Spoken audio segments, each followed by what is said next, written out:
செவ்வாய் தோஷம் உண்மையா? செவ்வாய் தோஷம் மாங்கல்ய தோஷம் என்றும் சொல்லப்படுகிறது.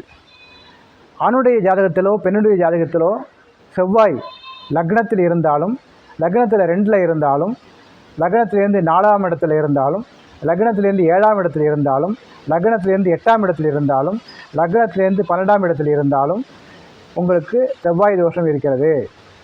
அப்போ செவ்வாய் தோஷம் இருந்தால் என்ன? திருமணம் தாமதமாகிறதுக்கு வாய்ப்பு அதிகம்.